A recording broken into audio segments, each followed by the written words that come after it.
Hello. For this talk, we're going to cover protocol management and review strategies. And we're going to get down into a few more of the details of this whole management system and how we can best run this program. Just a quick review. We talked about the protocol core team roles. We have the radiologist, who is the clinical expert. They define the imaging task. They are the final judge in the protocol product. We have the technologist, who is the implementation expert and the expert of all things workflow. They manage the entire protocol collection. They are the engine or the center of this protocol process. And then we have the physicist, who is the technical expert. They define the scan parameters and things that determine the radiation dose. We talked about this kind of 7-step protocol process here, and I just want to dive into how we get this started and what are some of the finer details involved at some of these steps. Okay, we have to start, before we can even choose our team members, we have to start by discussing this plan with leadership. Okay, we need to go over with the leadership team the personnel, the time, and the resource requirements. They absolutely must commit to this and sign off that it's okay to use these resources and people and time for this project. As part of that, you should discuss and emphasize the benefits with them. Hopefully those benefits are becoming more clear, and if they're not, hopefully they will be by the end of this symposium. Just a heads up though, if leadership does not support this, Okay, how do you choose a radiologist? Well, you could ask the department chair to assign a radiologist. That's probably not the best way. Hopefully, there is somebody at the facility, a radiologist, that has an interest in the protocols, that wants to work on this, that wants to take control over and be involved in the management and review of these protocols. Recall that ultimately the radiologist is responsible for the protocols, so they have a very vested interest in this. For the technologist, you need somebody who is motivated, dedicated, very knowledgeable, very organized, and very importantly, they're not afraid to speak up. You're going to be having some very important discussions with them, and you don't want somebody who's sitting on their hands in the corner of the room. A good start for finding a technologist or a protocol specialist is to ask the supervisor or the radiologist for candidates, and typically somebody will stand out above the rest as being a good candidate for this project. Regarding the physicists, I want to make it clear that you're not necessarily going to walk into the room with all of the answers. All right, the best you can do is bring an awareness of this process, of all the steps, of all the variables to this facility, provide them with a framework. And you can suggest rules and guidelines, and I'm going to go over some of those in just a bit here. And you might want to bring to their attention some of the more essential elements that they absolutely must have, as well as maybe some of those steps that might be more problematic, some hurdles that they might need to jump over, some throttles. This allows the site to adapt this process to their specific resources and their specific facility. And by doing that, it empowers the local staff. Now, as a physicist, you are going to be working in consultation with them. You are going to be part of this process, but the site really needs to be able to have this self-sustaining running on their own. So if they have input to the initiation of this, if they can help provide the framework, the groundwork for this, they will have more ownership in it and be able to run this on their own better and keep it sustaining more successfully long term. When you are choosing your team, I suggest that you limit the members to as few as possible. That is, do not rotate the members. Keep these people committed for this long term, and there are a number of reasons for this. One is there's a learning curve associated with this. This is a process, and if you are rotating your members, each time you rotate them, you're going to have to go through that learning curve again. Secondly, the people involved in this will become very skilled at it. It will be second nature to them. They will be very good at it. And thirdly, having consistent members means that anybody who has any protocol questions or concerns knows exactly who to go to. It's the same person all the time. They don't have to think, who's the protocol specialist of the week or of the month. It's always the same person. So that consistency is really a good thing to have. At your initial meeting, I would suggest reviewing the entire process. Walk through it from beginning to end. Get everybody synchronized as to what exactly the process is. Define the roles and expectations of the members so people know what they're getting into and what's expected of them. You can talk about the meeting frequency. We mentioned this in the last talk. You may need to adjust this later as you realize how much work you have ahead of you, or that things are pretty steady state and you can cut off a little bit. Discuss the framework of future meetings. How are the meetings going to be ran? Who's going to send out the agenda? Who's going to take the meeting minutes? What is the process of the meeting? Give people, again, an idea of what they can expect at these meetings. And finally, you should have communication to the rest of the staff regarding this new process. Let other people know that this new process is in place. And ideally, this communication should come from the department chair. Right? Dear colleagues, we have this new process in place regarding our protocols. These are the individuals involved. We will follow this process from now on. This not only lets the rest of the staff know that this process is in place, but it also sends a message. This is supported by the department, and this is how it's going to be. All right, let's get into some of the system details now. These are seemingly very simple things, but they are questions that must be asked and must be answered. What program are you going to use to create your protocols? Is it going to be Microsoft Word, Excel, something else? It doesn't really matter. Whatever people are more comfortable with, you just need to decide what program you're going to use. What format are you going to present the protocols in? PDF, HTML, whatever. And that might decide actually on how you're going to distribute the protocols. If you've got just one scanner, it might make all the sense in the world just to print them out and keep them in a binder at the scanner. It might be more efficient to present them on the web, especially if you've got more than one scanner. That's something you need to decide. At Mayo, we create these in Microsoft Word. We convert them to PDF using Acrobat Pro, and then we post them on the web. Every one of our scanners has a computer next to it, as does every office, and there are lots scattered about the institution as well, lots of computers. So pretty much anyone within the Mayo intranet has access to our CT protocols.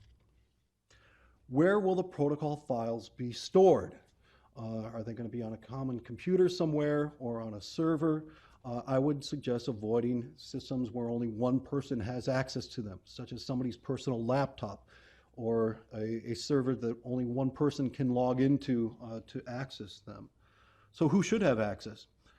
Well, really, the only people that should have access are those that absolutely need access. You want to keep as few hands on these master files as absolutely possible. It reduces the chance that something will be messed up. And if something does get messed up, there's fewer people to ask to kind of troubleshoot and backtrack where things went wrong. Will there be a backup of your protocol files? Recall, these are very important protocol files, very important documents. A lot of larger institutions have their servers backed up by the institution, and if that's your case, then you're good. If not, you're going to have to think about who's going to do the backup. If you do have to do a manual backup, I would suggest using a removable hard drive. It could be a thumb drive as well, whatever works. And the reason I suggest that is because you should also think of a network downtime plan. If you are viewing these on the web or on a server, what happens if that network goes down? Are the technologists at the scanners simply kind of dead in the water during that time? You need to have a network downtime plan. And if you have these stored on a removable backup drive, you can simply take that drive to the computer at the scanner and load the protocols onto that local system, and they can continue until the network comes back up. How will the files be stored? What is the directory structure? Again, something that seems very trivial, but it really is very important and needs some thought put into it ahead of time. Are you going to have a different folder per division or body part? How are things going to be organized? At Mayo, we simply, in our protocol folder, we've got two other folders, one for the Word version, one for the PDF version, and then we have folders for each one of our divisions. And you can see them listed here, abdominal, cardiac, MSK, all the way down, including a research folder. This also matches fairly well with how they are categorized in the scanner. So that's another way to think of categorizing them. What are the naming conventions for these files and for the protocols? For example, it could go by body part and then type, such as abdomen routine. Another thing you might want to think of is using a numbering system. Start the name with a unique number. We use a numbering system that's unique within each division for each protocol. The reason that this is convenient is because when these are in the scanner, programmed into the scanner, you only have a certain number of characters that you can use. So if you have very long protocol titles, they can be truncated. If you start that off with a unique number, you have that one-to-one correspondence with what's programmed in the scanner by the number with the electronic version. And then that's also followed by as much as the title that will fit in the space. So it's not so critical that you do exactly as I'm suggesting here, but it is critical that you define what you are going to do and then make sure that you enforce it. And again, the enforcing part is very, very important. If you don't enforce this, it will get away from you very quickly. I've got a few bad examples that I'm going to run through very quickly here. We've got a list of protocols in the abdominal folder.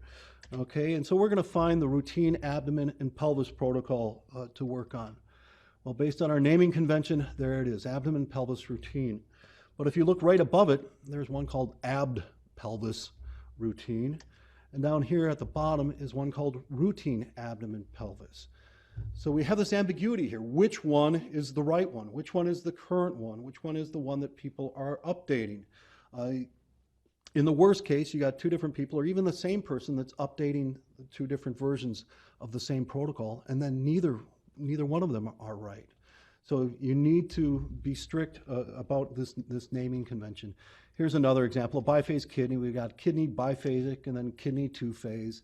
And another example, the urogram down here and the new urogram protocol here. So it's just kind of human nature. People have different ways of naming things, and even the same person could name things two different ways on different occasions. If you define this structure and enforce it, you will avoid these issues of ambiguity. And just one last example on this one, depending on how you've decided where to put your protocols and how to categorize them, this chest, abdomen, pelvis protocol might more appropriately be in the thoracic folder, not in the abdomen folder. But that, again, is how you've defined it. Define limited, meaningful formatting styles. Now, this is going to seem really nitpicky, but again, it's something that's very important. We're talking about limiting the fonts you can use, the font colors, the font sizes, everything in your protocols. You get people working on this, especially if you have more than one person working on this, and people can get very creative about how they want to emphasize things and draw your attention to things. And some people think a lot of things should be emphasized. Okay, so a problem with this is not only that your protocols really look very unattractive, but they are very difficult to read, and people are not getting where that emphasis should be. Just because it's overdone. So keeping them kind of clear, limiting the formatting that can be used is a much more effective way of communicating that information to the technologists at the scanner. They can read things without having their eyes going back and forth. They know when things are important enough to be emphasized because it means something, and it's just generally a good practice to limit that. And it also keeps the authors from trying to, from spending time trying to think of how to cleverly emphasize something. They know, okay, we can either bold it or underline it or what have you. Determine consistent structure and flow among the protocols. As you read it from top to bottom, it should go in the same general order for each protocol. For our protocols, we've got the the protocol number in the upper left-hand corner. Then over to the right, we've got what scanners it applies to. Right below that is the date it was last modified. We should probably add another date below that for the date it was last reviewed. Then we've got the protocol title, then a block of general instructions. This is typically positioning stuff, maybe some scheduling stuff, some pre-scan information for the technologist. As we scroll down, we've got the nursing instructions, then the scout or the topogram, and below that we've got our scan parameter grid. And as we scroll down below that, we've got our recons and reformats, and then our charging information, and then which radiologist is responsible for reading that exam, and then down at the bottom, the division that it belongs to. This is the same order on every protocol we have. So even if a technologist has not seen a particular protocol before, they know what to expect as they're reading through it, that they're not going to have to jump from one section to another. They know and are familiar with the flow of the document. Derive consistent content among protocols, and by that I mean that if you need to say the same thing on two different protocols, say it exactly the same. The technologist has seen it 100 times before. They know exactly what it means the instant they see it. If you start phrasing things a little bit differently, then there's that extra step the technologist has to do of interpreting that. What does that? Oh, that means the same thing as that other way of saying it. Keep it the same. It also makes it easier for the authors. They don't have to reinvent how to phrase things. They can copy and paste from existing protocols. And just a note on some of these things that I've just gone through. When you first introduce these things, it'll drive people nuts, okay? They think there's a rule for everything, and they can't do this and they can't do that. But it won't take long before they really appreciate some of this stuff, because it does limit what they can do, which is a good thing, because then they don't have to, again, reinvent things or think of how best to do this. They know exactly what guidelines they need to follow, and it's more efficient for them to do it that way. And again, it's also more efficient on the other side. For the reader, for the person trying to interpret this information, they know exactly what everything means. Everything has a purpose. Every formatting means something, and they get that extra bit of efficiency out of that.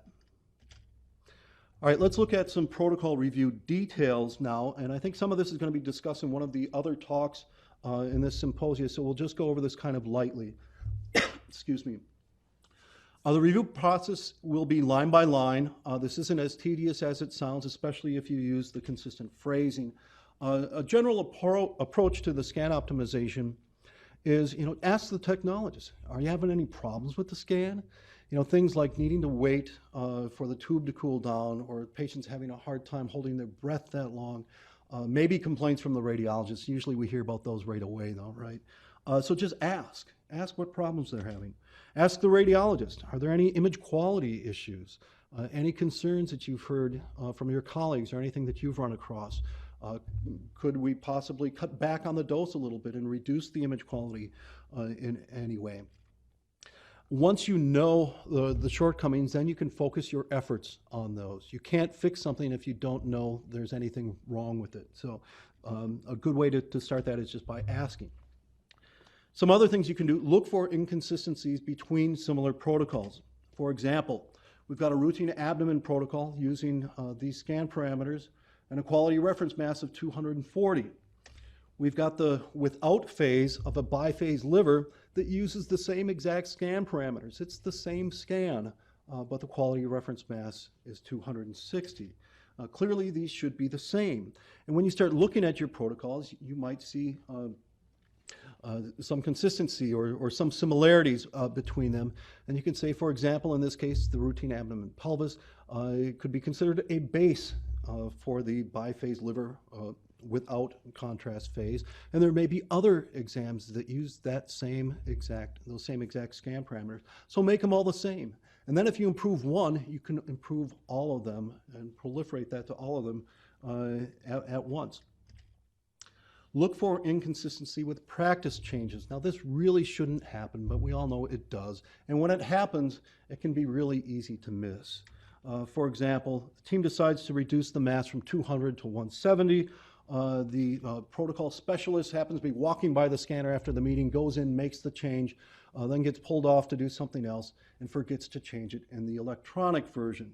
So now we have this discrepancy. The electronic version is different than what's programmed in the scanner. Well, if you can't remember which one is correct, you can always go back and check the meeting minutes and resolve it that way. But you need to make sure that those are on parity. And actually, it's probably more likely that this would happen in reverse, that the electronic protocol gets updated, but the one in the scanner doesn't. So it's really a good idea to encourage the technologists to cross-reference what they're looking at programmed in the scanner versus what's on their electronic version or their printed version if they're printed out. And if there are any discrepancies, have them notify that protocol specialist so that can get taken care of. Look for opportunities to reduce dose. Here's just a few approaches. Again, I think this is going to be talked in more detail, so we'll just go over this very quickly. Small changes in mass, small changes in technique might not even be noticed by the radiologist, although you still should have them involved. But this is one way you can kind of just dial down the dose a little bit. You can look for bigger changes, such as using a smoother algorithm, which allows you to reduce the dose and keep the noise constant. Same thing with using thicker slices. These have a much bigger impact on the image quality, but can provide you an opportunity to pretty significantly reduce the dose. But be careful, it isn't all about the physics. Noise isn't everything, and these should definitely be done if you are exploring any of this. Do it under the direction or with the cooperation of a radiologist. Pre-flight it, do the case-by-case thing. Just don't go make the changes for the entire practice. Another thing you can do is look at changing the KV. Note that this isn't always appropriate, even for smaller patients, to use a lower KV. It really depends on the imaging task and the patient's size. And the physicist definitely should have input to this investigation if you're looking into using lower KVs for certain exams. And again, you should pre-flight this all working with the radiologist on a case-by-case basis before implementing throughout the practice. Opportunities to use new technologies or scanner features. I've got a short list here, but certainly there could be others. Automatic exposure control, not really a new technology anymore, but certainly that's a good example of how it took some effort and some testing before implementing that directly across the entire practice. We've got auto KV selection, which is a vendor-specific thing, which also should be done under the direction of a radiologist and pre-flighting. Iterative reconstructions are becoming more and more popular. There are various flavors of these and various settings with each one of those flavors. So this is something that could also potentially reduce dose for your practice. But again, all of this should be done with the input of a physicist and in consultation with the radiologist doing that pre-flight thing. Look for ways to simplify or streamline the workflow. You shouldn't have any radiologist-specific protocol versions.